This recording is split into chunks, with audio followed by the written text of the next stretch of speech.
Nanatiling walang imik si Ishmael mula nang dumating ang dalawang lalaki. Pinakinggan lamang niya ang planong ginagawa ng tatlo upang mapigilan ang pagdating pa ng mga katulad niya. Base sa mga nalaman ko sa mga Yakuza, sino man ang makalaban ng grupo nila ay di nila titigilan hanggat hindi nila napapatay. But there's a possibility of reprieve kung iuutos ang pinakamataas sa pinuno na hayaan ng mabuhay ang markadong tao. Batas ang utos niya at natitiyak kong susundin iyon ng mga nasa ibaba niya, sabi ng lalaking may pangalang Ryder. Sinulyapan siya sa kinaroroonan niya ang lalaking tinawag nilang Michael. Magiging posible lamang iyan kung ang nag-utos sa kanya ay hindi niya mismong pinakapinuno ng organisasyon. Pero paano niya masasabi sa atin kung nananatili siyang amnesiac? Hindi ako naniniwalang nakalimot talaga siya. Umaarte lamang siya, wika ni Aki. Akira, kung umaarte lamang siya, hindi ka na namin dapat inabutan pang buhay.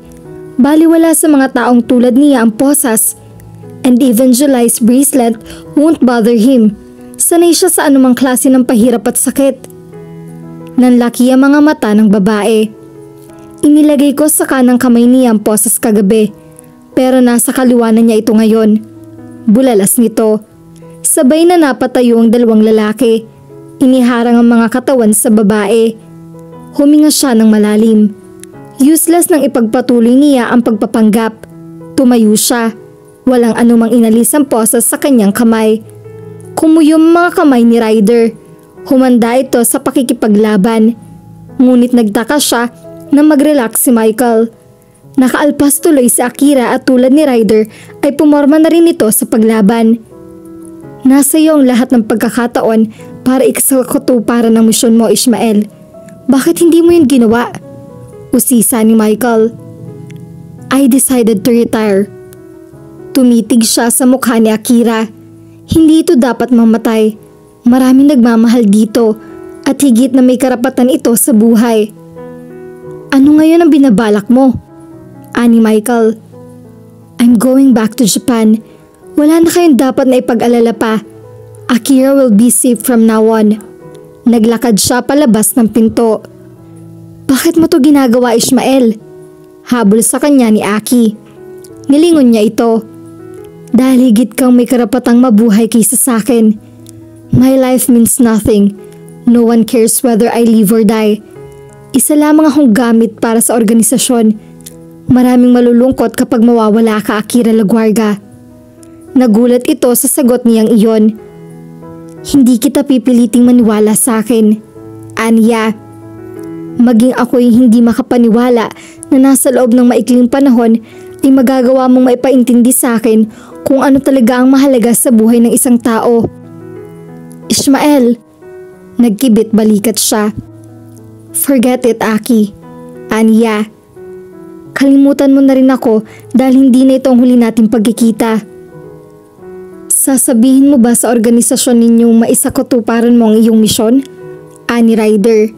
Tumango siya. Sa ganoong paraan ay hindi sila magpapadala rito ng katulad ko at may dala na rin akong pruweba. Hinugot niya sa kanyang bulsa ang Black Lion figurine na kinuha niya kagabi sa bag ng dalaga. Kung hindi ka nila paniwalaan, buhay mo ang magiging kapalit ng desisyong ito. Si Michael ang nagsalita. Nakahanda ako. Nabuhay ako sa karahasan. Ganun lang dapat ang maging wakas ko, hindi ba?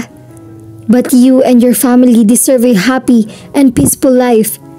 Pagkasabi niya niyon ay walang lingon-likod niyang iniwan ang mga mata nito. Batid niyang patungo siya sa kanyang kamatayan. Ngunit pagkalipas ng napakatagal na panahon ay ngayon lamang naging napakagaan ang dibdib niya. Malaya siyang mamamatay. Masaya dahil kahit sa huling pagkakataon ay nagawa niyang itama ang isang mali. Iligtas ang isang inosenteng buhay. Wala na si Ishmael. Ligtas na rin siya. Dama niya ang katotohanan sa mga salita nito. Katunayan na rin ang hindi nito pagpatay sa kanya kagabi. Isang kaaway ang tingin niya rito. Pero ngayon, tiningala niya si Michael. Michael, Anya, Tama bang payagan nating isakripisyo niya ang kanyang buhay? Desisyon niya yon, Aki. You have to respect that. Ito rin ang paraan niya para magkaroon uli siya ng kontrol sa kanyang sariling buhay. Whatever happens, nasisiguro nating natagpuan na niya ang kanyang puso, ang kanyang konsensya.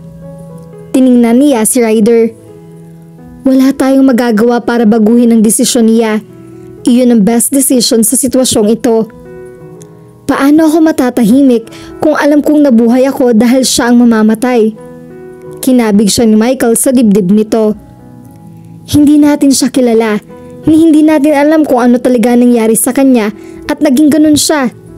But we knew that in the end, natuklasan din niya ang tamang landas. You should always remember him and his sacrifice. You should always remember and live your life to the fullest. Iyon lang ang tanging magagawa natin. That's so unfair para sa kanya. Maybe, ngunit dapat mo rin intindihin na ito ang desisyon niya. He's a warrior. Respect his decision, Aki. Hindi niya kailanman makakalimutan si Ishmael. Mapapabilang na ito sa mga lalaking bibigyan niya ng respeto at paggalang, kahit sa alaala man lamang. Ano nangyari kay Ishmael? Usisa ni Mrs. Gate. He died in Japan. Napakalungkot naman pala ng naging kapalaran niya. He was never given a chance to be happy. Kung minsan ay ganun talaga ang buhay. You know what? I can't help thinking na kaya din niya magawang patayin si Aki ay dahil na in love siya dito. Aki is very cute at maintindi rin ang personality niya. Batid ni Arabella kung sinong lalaking nakapagpaibig sa matigas na puso ni Akira Laguarga. Ngunit hindi magandang malathala iyon sa libro ni Mrs. Gate. Karapatan ni Aki na sarilinin na lamang ito. Besides, isa lamang iyon sa pagkakatagong lihim ng mga Laguarga. Muling tumayo si Ishmael. Binaliwala niya ang sakit na dulot ng tama ng bala sa kanyang hita. Hinigpitan niya lalo ang hawak sa kanyang baril. Hindi siya maaaring mamatay hanggat hindi niya natitiyak na mabubuhay si Akira. Ano sa tingin mo mangyayari kung kakalabatin mo ang gantilyo ng baril na iyan, Ishmasan? Mariing sabi ng Kyodai. Kulang pa bang kabayaran ng buhay ko at ang pagbabalik ko ng Shishikuro? Pag-aari ko ang buhay mo at wala kang karapatang humingi ng kahit anong kapalit niyan. At mananatili ang desisyon ko. Mamamatay si Akira Laguarga. Kung ganoon, mauuna kang mamamatay kaysa sa kanya. Itinutok niya ang baril dito. Naglabasan ng mga tauhan nito sa paligid niya. Ngumiti ito. Bago mo magamit yan, Ishmasan, ay tadtad ka na ng bala. Yamero, matigas na utos ng isang malakas na boses na pumigil sa pagkilos ng lahat. Napatingin sa bagong dating na lalaki at sa mga kasama nito ang lahat ng mga mata. Nakilala niya nagsalita. Ang Oyabon, ang pinakapinuno ng organisasyon.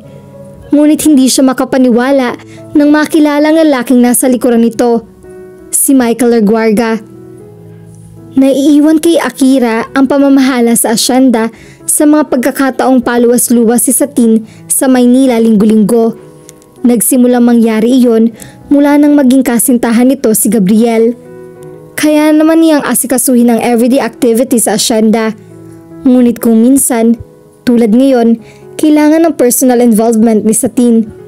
Kapag dumarating ang ganitong pagkakataon, personal na sinusundo niya ang dalaga sa bahay ni Gabriel. Kung tatawagan lang kasi niya ito, ay matatagalan pa, hindi matataranta.